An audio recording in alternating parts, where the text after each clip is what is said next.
Terminé. Deuxième mi-temps.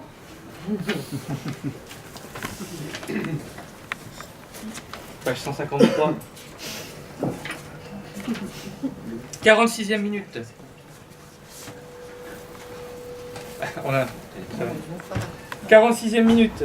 Chaque fois que le ballon passe sous le nez de Grisha, la foule crie « Olé !» et les joueurs, encouragés par la foule, font exprès de le frôler.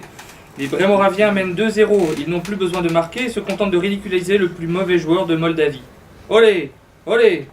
Grisha entrevoit un joueur entre ses paupières, dresse l'oreille, s'informe du score, relit les numéros des maillots, photographie des touristes dans les tribunes et leur rend l'appareil. Donne la balle à un adversaire, puis la reprend en s'excusant. Il flaire un bon coup, retrousse ses manches, s'aperçoit qu'il a des manches courtes, s'allume une cigarette et l'éteint. C'est un stade non-fumeur. Il quitte la cage, il n'est pas Gaulle, lui dit un homme en noir.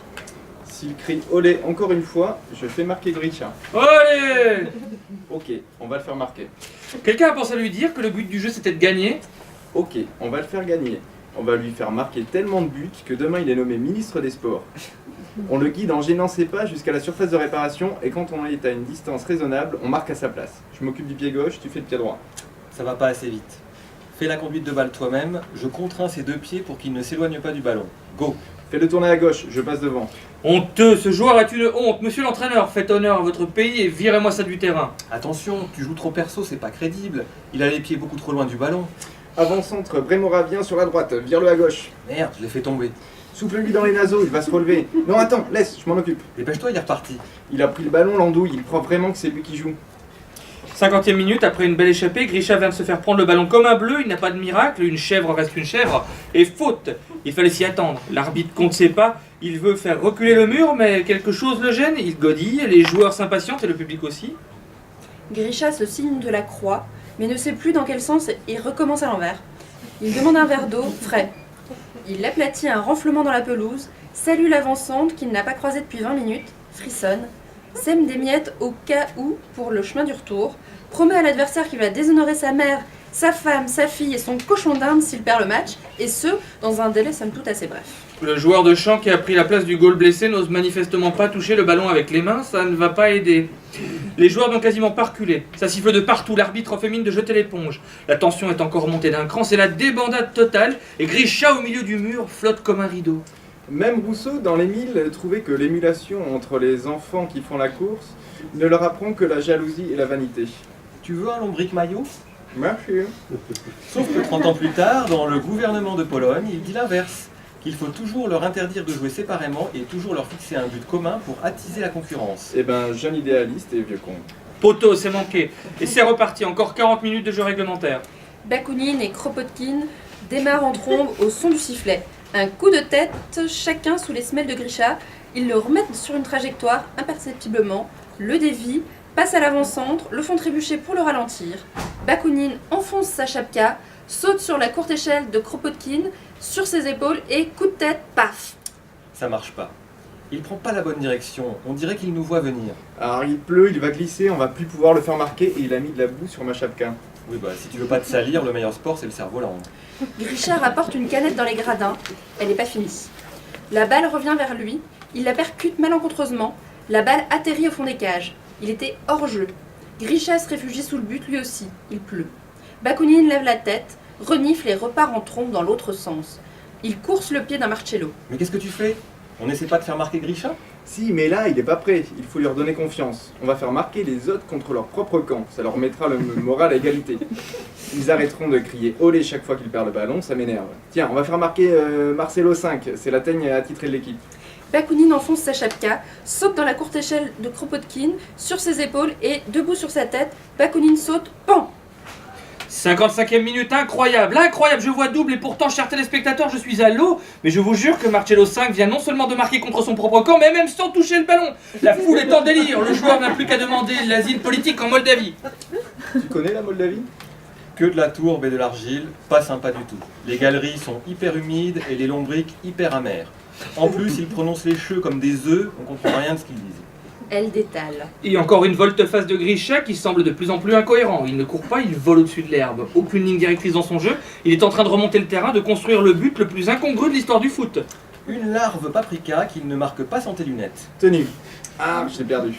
Grisha court du mauvais côté, croise le ballon, se soupçonne d'avoir mis la chaussure droite sur le pied gauche et inversement. Il rabat sa capuche, mais il n'en a pas. On va jamais pouvoir le faire marquer maintenant.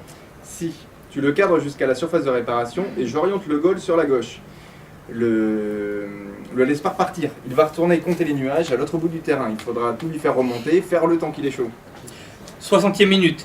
Grisha kidnappe littéralement le ballon. Marcello 5 l'attrape par le maillot, mais il trébuche, il tombe le nez dans le gazon, sursaute, se relève en se tenant le nez. Il semble qu'il soit en train de jurer sur sa mère, la pute de gazon. J'entends plus rien. Donne tes épaules, je monte voir. Il y a un groupe autour du capitaine qui dit que la pelouse est maraboutée et qu'il faut faire arrêter le match. Ok, on se refait une beauté, on les laisse jouer 10 minutes tout seuls et on réattaque. D'accord. Mamie a laissé des lombrics maillots boyaux de la chapelle. Ok, on y va. Moi, je mange jamais la tête des lombrics. C'est comme les crevettes. J'enlève toujours la tête et la queue. Elles repartent en couinant. Grisha enlève sa chaussure et la secoue pour faire tomber le caillou. Il accepte de tirer le corner, se demande combien ça coûte un ballon comme ça et retire les brins d'herbe collés sur le cuir. L'entraîneur lui fait signe, mais Grisha attend un peu. Il a le hockey. Ça le gêne pour lever les bras. Il gigote, se dandine, se contorsionne. Il revient dans 5 minutes, juste un petit pipi. 75e minute, ça se traîne depuis 10 minutes. Marcello 8 sur son côté droit avance et centre au second poteau, mais Marcello 10 est un peu court. Corner à suivre pour la Moldavie, tiré par la droite vers la gauche. Yvan 7 en retrait pour Yvan 5 qui manque son centre, le jeu tâtonne. Un supporter vient de lancer un coq sur la pelouse. 22, il va becter nos réserves. On descend tous les stocks dans les chambres de repli. Grisha ne marche que sur les lignes blanches. Sur le vert, il y a des crocodiles. Il relance un coq dans les gradins. Il n'avait pas vu le grillage. Il veut se regrouper, mais il est tout seul. Le ballon s'égare à ses pieds. Grisha temporise, remonte son short, mais il n'en a plus. Ah si, il écorche le nom de l'arbitre, accélère, veut profiter de la lumière du soleil couchant, mais amorce un virage et shoot dans le vide, trébuche en embrassant sa médaille et l'avale par inadvertance. Grisha court avec son t-shirt sur la tête et une dédicace à Gudule sur le ventre. Pas de galopade ni d'embrassade de ses coéquipiers, Grisha se jette au sol pour provoquer un entassement. Ça y est, il vient probablement de comprendre qu'il n'avait pas marqué. T'entends cette clameur? Une cour d'assises de 5000 personnes qui hurlent à la mort parce qu'un bonhomme a tapé dans le ballon. C'est normal, c'est du Wagner. Je suis moldave, je suis chauvin, je tape sur le bédouin. Bon, tu dis ça parce que tu comprends rien à Wagner. Plus que 10 minutes avant les arrêts de jeu. Les spectateurs veulent de l'action, de la chic et du mollard. Ils applaudissent en rythme, de plus en plus frénétiquement pour faire accélérer l'action. Concon, je te le dis solennellement, j'ai survécu à tous les pièges. Les purges, les labords fétides, les datura, la naphtaline, les tessons de verre, les clous, le fil de fer barbelé. Et même les fusées fumigènes, le poison, le phosphore d'hydrogène, les crocs à fumier, les pièges mécaniques et l'inondation de mes galeries. Et tout ça pourquoi? Pour défendre les boyaux de la famille. Mais aujourd'hui, je suis prêt à ruiner 350 mètres de galerie s'il le faut, mais je ferai marquer ce gars. Bonsaï. Marcello 6 trouve Marcello 4, mais l'attaquant brémoravien glisse et perd le ballon récupéré par Grisha qui passe à Yvan 10 qui rate l'occasion. Et coup de théâtre, Grisha dans un sursaut enjambe son coéquipier à terre et rattrape lui-même sa propre passe. Tout à coup ce pantin est un titan, coup franc brossé qui se ravise presque dans les airs. Si j'étais moins rationnel, je dirais que le ballon a choisi son camp. Tu crois que le ballon a une âme? C'est ça. Et il faut combattre l'idée de Dieu. Surtout s'il existe. Épaule, tête, retête. Mais si on lui imprime un mouvement et qu'il l'accomplit, c'est une forme d'obéissance sublime, ça touche au divin. Si je t'imprime un coup de pied au cul pour que tu ailles ranger ta galerie et que tu t'exécutes, tu penses qu'on touche au sublime? Tu m'as traité de ballon là? 84e minute, une sorte d'hallucination me prend. Grisha tire à très longue portée, visant un attaquant qui tourne la tête et va clairement rater l'occasion. Grisha remonte alors lui-même le terrain, à la vitesse d'un astéroïde, reprend de voler sa propre passe et tire de la tête. Encore une occasion manquée. Mais quelle occasion! Cet homme vient d'inventer le kick and rush solo. Que le soleil s'incline. La foule scande, Grisha, président! S'il marque, on rétablit la royauté en sa faveur. Petit plié, pas chassé, demi-pointe, saut de biche et grand jeté. Pif pouf, appelle-moi Copa, petit. Ouais. Il reste 3 minutes et tu l'as toujours pas fait marquer. Nous sommes à 2 minutes de la fin de la rencontre. 2 minutes et toujours 2 partout. Pas de rémission pour le goal. Grisha vint à nouveau de crucifier les Brémoraviens. Il s'en est fallu d'un cheveu. Toute l'équipe des Marcello est dominée par un seul homme. L'homme foot. La foule hurle, s'arrache les vêtements, se verse de l'eau sur la tête, brandit ses flambeaux, souffle dans des corps, implore le ciel, lève les poings. Certains portent la main à leur cœur et claquent d'un coup. Dans l'indifférence générale, la foule est ivre. Elle va prendre feu. Moi, avec un beau stade bien vert comme ça, je t'aurais maintenu une dictature 10 ans de plus et en 3 buts. Et moi, en 3 buts, je te maintiens une démocratie avec 4 plans de rigueur par an. Tu sais que j'ai fait réélire un type pour un 12e mandat avec un penalty? Ouais, en attendant, t'as caporalisé toute la partie, mais t'as toujours pas réussi à le faire marquer. J'ai dit que je le ferais marquer, il va marquer, accélère. Il reste 3 minutes de temps additionnel. Marcello 5 est au pâquerette. Les Brémoraviens durcissent le jeu. Ils croquent en jambes tout ce qui bouge, mais rien n'y fait. Cette rencontre est une cérémonie de pleine lune. Les Ivans ne touchent plus le ballon. Aimanté aux semelles de Grisha, il tangue, il ploie, il se redresse. C'est un bidibule. Pousse-le à droite, il dévie. Ah, il approche du but. Il vient de se gratter le nez. Sans doute une superstition, un geste porte-bonheur. Mesdames et messieurs, regardez. Tout le stade se gratte le nez à présent. Et je vous y invite. Vous, derrière votre téléviseur, sur vos chaises, là, au MK2 Quai de Loire ce soir, pour supporter Grisha, grattez-vous le nez. Tu lui as soufflé quoi dans les naseaux? J'ai dit qu'il allait marquer, j'ai pas dit comment. Serre-le à gauche, il dévie. Il y a un joueur par terre, on n'a pas le temps de le contourner, fais-le sauter en ciseaux. Mais qu'il rende son maillot et qu'on lui donne un tutu. Il est le feu d'artifice, il est la fête foraine, il pétarade. C'est un joueur pyrotechnique. Nous mangeons à cet instant, vous et moi, du caviar de football. Il y a un mur de 7 bonhommes devant lui, on va pas y arriver. On lui fait faire un grand pont sur Marcello 3. Tu joues les pieds, je joue la balle, on se retrouve derrière. Les Brémoraviens, qui étaient si à l'aise, se recroquevillent dans leur moitié de terrain. Le roi de l'initiative, le dieu de l'imprévisibilité, vient de feinter Marcello 3, mais le plus dur reste à faire, plus que 30 secondes. Tu me le places à 5 mètres et tu le retournes. Je lui fais faire un soleil. Plus que 20 secondes.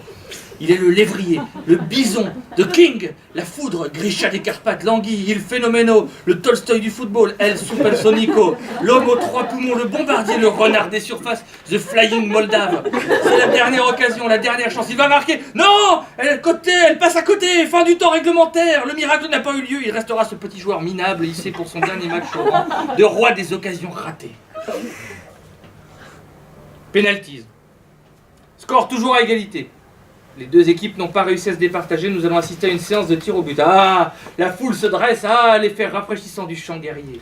Entonnons avec eux le cantique gymnastique. Musique militaire, musique utile. Chacune des équipes ayant raté ses 5 pénaltys, le coach moldave manifestement à contre-cœur de faire tirer Grisha, le roi des ratés. Le pied de Grisha chiquenaude le ballon qui claque au fond de la cage. La foule explose. En pleine lucarne. Bravo mon Bakou. Tu vois, quand tu mets tes lunettes. Sans ton travail de terrassier, rien n'aurait été possible, concon. Il a marqué. C'est terminé. Victoire indiscutable des Moldaves. Qui l'eût cru, chers téléspectateurs? Qui l'eût cru? Grisha, qu'on aurait donné perdant à 1000 contre 1, vient d'ouvrir les portes de la finale de la Coupe du Monde. Concon, mon petit supplément d'âme me dit que c'est ignoble. On vient de fourguer un peu de cirque au peuple. Ah, il n'est sous le bleu firmament qu'une seule terre qu'on aime, comme une seconde maman. Un match historique, c'est un prodige. Il sera chansonné dès demain par le peuple. Vous pouvez être sûr que les Ivans sont déjà en train de couronner les tracteurs de guirlandes pour les faire défiler demain sur la grande avenue. Quelle liesse! 730 morts, 950 blessés. On me fait passer un mot du maire. La loi martiale sera appliquée pendant 1 mois après la rencontre. Quelle fête! Oh, ils m'ont hérissé la chapka avec leurs crampons. C'est mamie qui va pas être contente. Voilà, texte de Malvina Magie.